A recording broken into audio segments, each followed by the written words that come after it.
Welcome back, Defenders. Jake here. I want to start today's video by remembering a hero.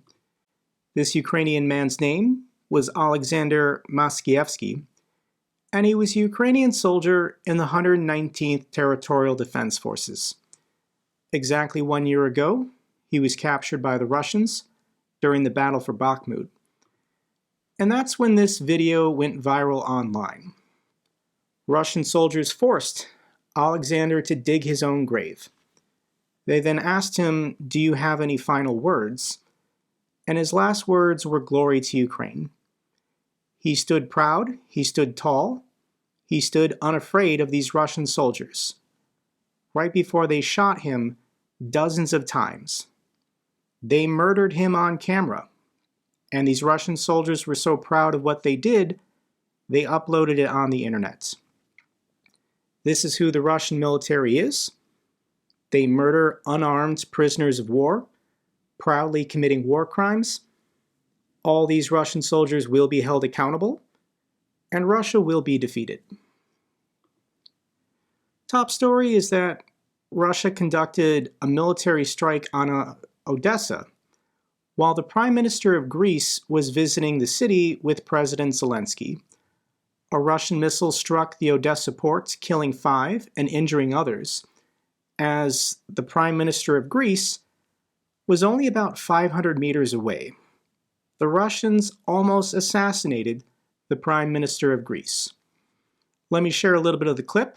The Prime Minister of Greece and President Zelensky wanted to visit this apartment building in Odessa that the Russians blew up a week ago, killing 5 children. And here they are visiting the memorial site.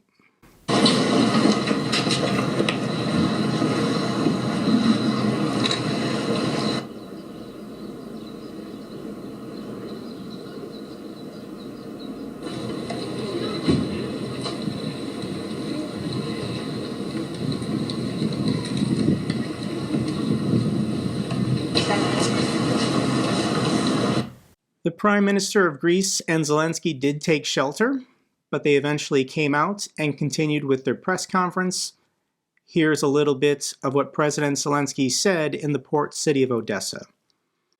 Today we saw the strike. You see who we're dealing with. They don't care with what they hit. I know that today there are casualties. I don't know specific details yet, but I already know there are casualties. I know there are fatalities and injuries. Please accept my condolences. But you see that these people don't care if it's military, civilian, foreign guests, or whoever. They have either lost their minds or they don't have complete control over what their terrorist army is doing. We see that this tells us that above all, we need to defend ourselves. An air defense system works better than the rest. We know what we need to do.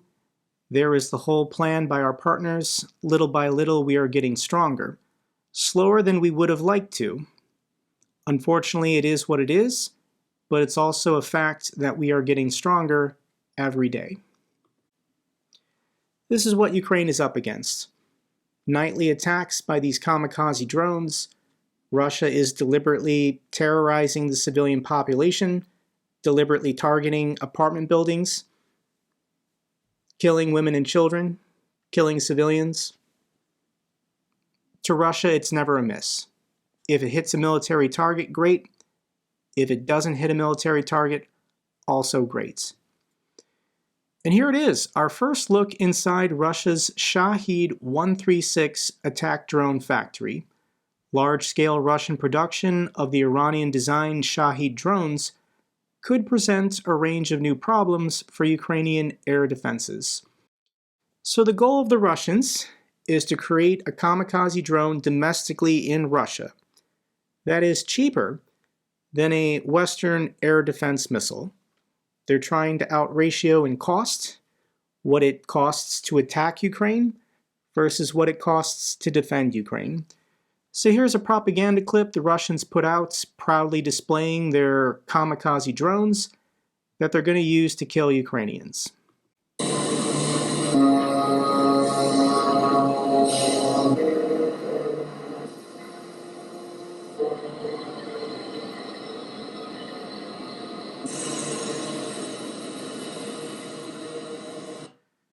So where are these countless drones being produced? And they're being produced in a factory in Tatarstan. Here's satellite images of what the facility looks like. You can see from the parking lots how many employees work at this factory. And I don't have a solution here. How do you stop the production of these drones if you can't bomb inside of Russia?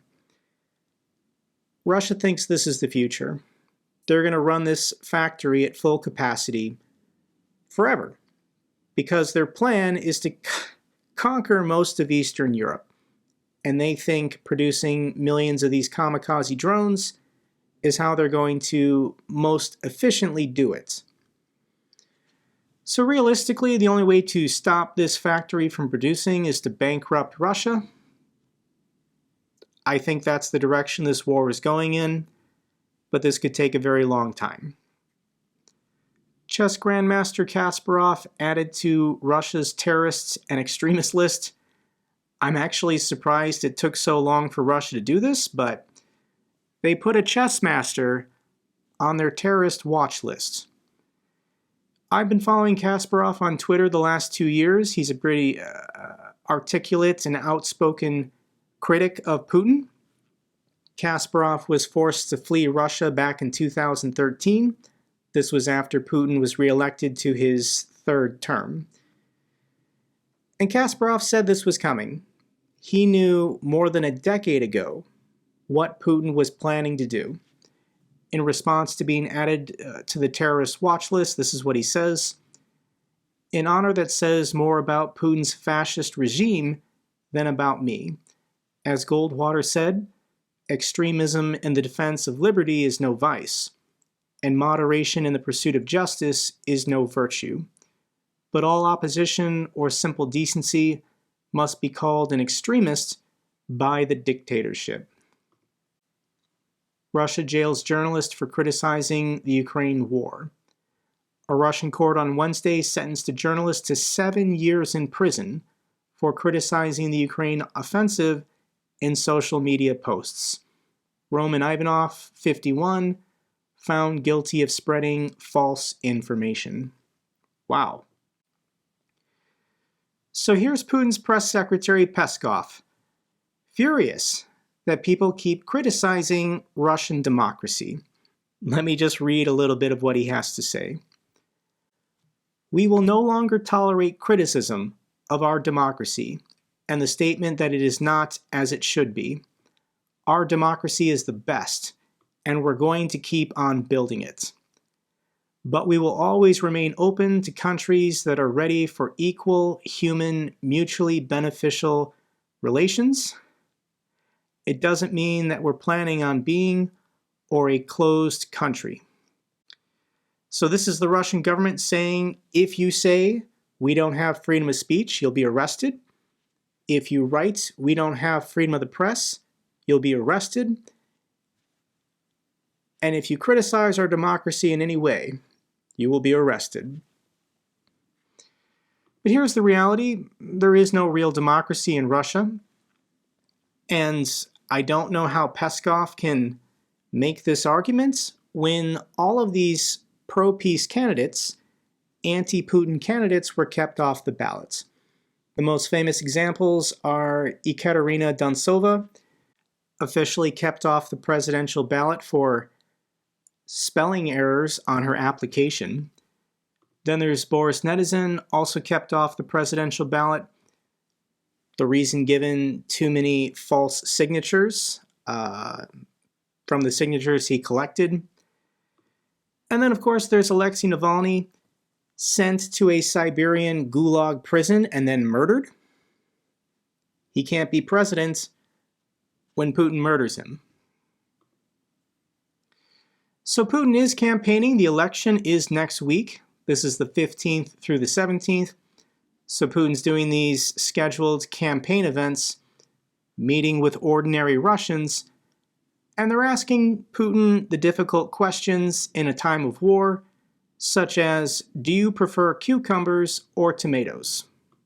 Владимир Владимирович, любопытно было спросить у вас, вы предпочитаете больше всего огурцы или помидоры? Смотря что закусано. Но если по-серьезному, то и то, и другое. Рекомендуем попробовать наши томаты, они у нас самые лучшие. Да, попробуй, только вы чуть-чуть поставите. Это вот как раз с этих веточек, где мы сейчас были, да? Maybe the woman meant to ask him, which would you prefer to poison someone with, a cucumber or a tomato? The clips just get goofier and goofier. Putin is visiting some kind of agricultural facility, and this guy wants to show off Russia's futuristic tech. They've got a robot arm that can pick tomatoes once the tomatoes are ripe. Putin seems very fascinated by this technology.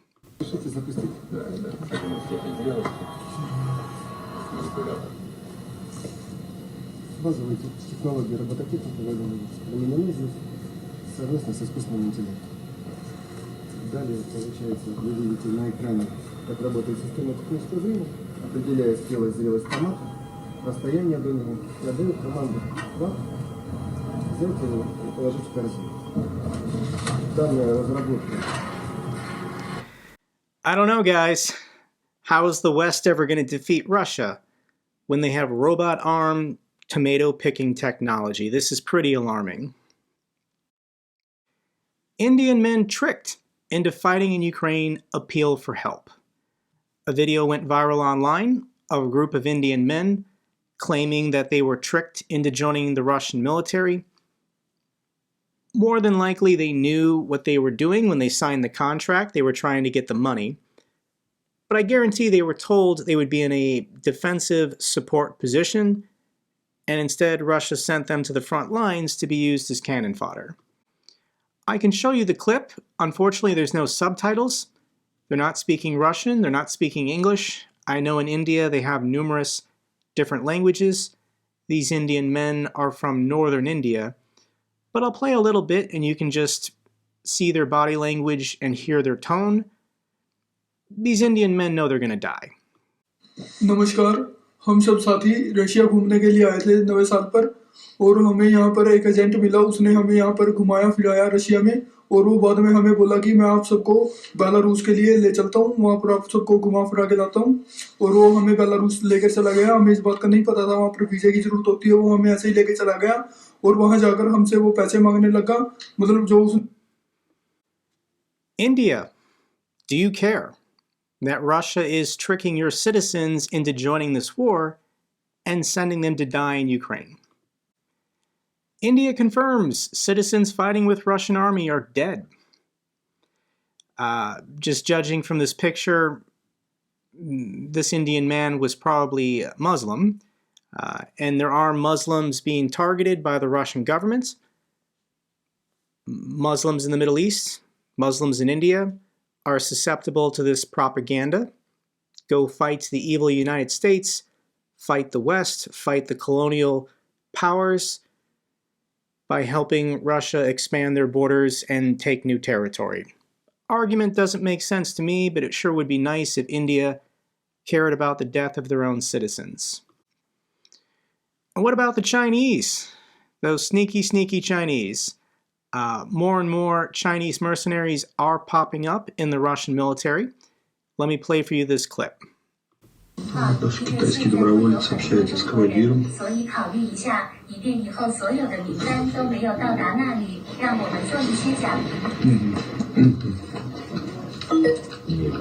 И какие еще народности присутствуют в Китае, с которыми одни с другими не могут служить, поэтому заранее нам оповестите, чтобы мы в одну кучу всех вас не собирали. 还有中国还有哪些其他国籍的人不能和其他人一起服务，所以提前通知我们，这样我们就不会把你们所有人都集中在一个堆里了。 Как уже можно понять? So obviously this Chinese man doesn't speak Russian, the Russians don't speak Mandarin, they're using text-to-talk translation on their phone, but this Chinese man's gonna die. Trump-Biden storm towards rematch as Haley drops out of the race. This is the rematch that nobody in America wants. But yes, it's going to be Biden versus Trump again. We had a Super Tuesday primary on Tuesday. Both Biden and Trump more or less locked up the nominations for the Democrat and Republican Party. And it's sad that Nikki Haley has to drop out. Nikki Haley was the last Republican in the field who supports democracy around the world, supports NATO, supports Ukraine, supports fighting the Russians. But Nikki Haley was consistently getting between 30 and 40% of the primary vote. 30 to 40% of Republican primary voters did not want Donald Trump to be the nominee for a third time. The question now is, in November, this 30 to 40% of Republicans who support Nikki Haley's positions of supporting Ukraine, are they really going to vote for Donald Trump, who doesn't support NATO and doesn't support democracy around the world? Or are they going to switch parties and vote for Joe Biden? U.S. House may start gathering signatures to bypass Speaker on Ukraine aid. I don't want to admit this to you guys, but I don't think the discharge petition process has even started. Why? The reason why is Hakeem Jeffries and the Democrats don't want to be the one leading it. If Hakeem Jeffries and the Democrats start the discharge petition process, it'll be more difficult to get Republicans to also support it. So what the Democrats want is for a Republican to lead this effort, to say it's my discharge petition. So the Republican in the House that's most likely to do it is Republican Brian Fitzpatrick. He's the one making all the noise, saying, if Speaker Johnson continues blocking a vote, I'll start the discharge petition process. Probably about 200 Democrats will join him. We then need about 15 House Republicans to join Republican Brian Fitzpatrick's discharge petition to get this military aid package passed.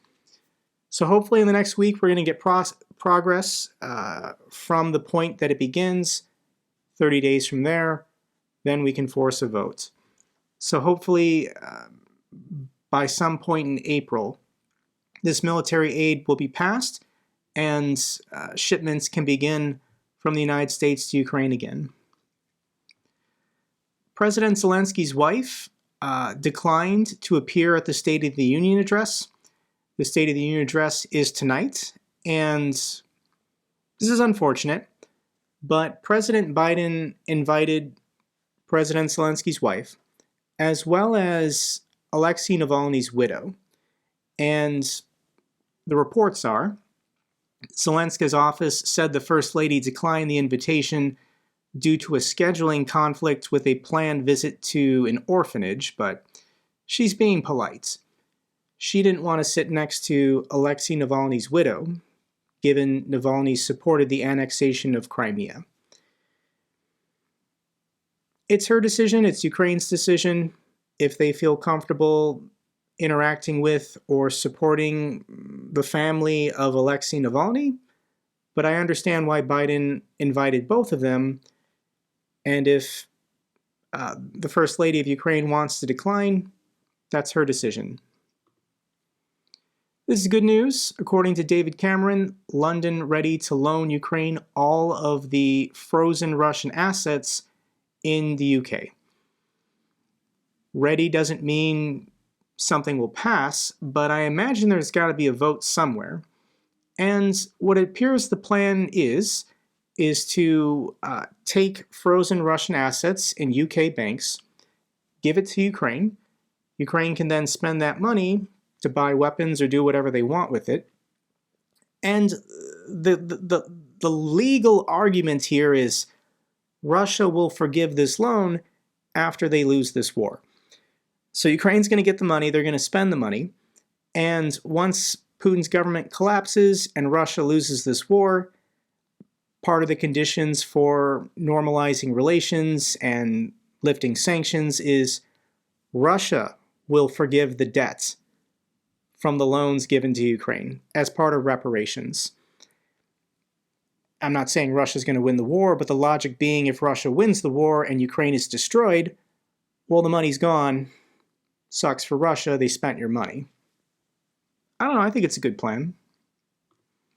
Czech Republic gathers allies near full funding for these 800,000 artillery shells. It's still a mystery where in the world these 800,000 artillery shells are coming from. In the comments section, somebody said Peru, or a South American country. I want to think it's maybe Thailand or the Philippines, but there's a coalition being led by the Czech Republic to gather $1.5 billion to make this purchase. Belgium, the Netherlands, I think Denmark, as well as Norway. Norway is now contributing $153 million towards the collective pool amounts. I think this purchase is going to happen pretty soon. And hopefully within the coming weeks, Ukraine can get these artillery shells. Final feel-good clip I have for you guys is a fundraising video. On social media, there's always people fundraising to fill the gaps where the Ukrainian government can't allocate the funds.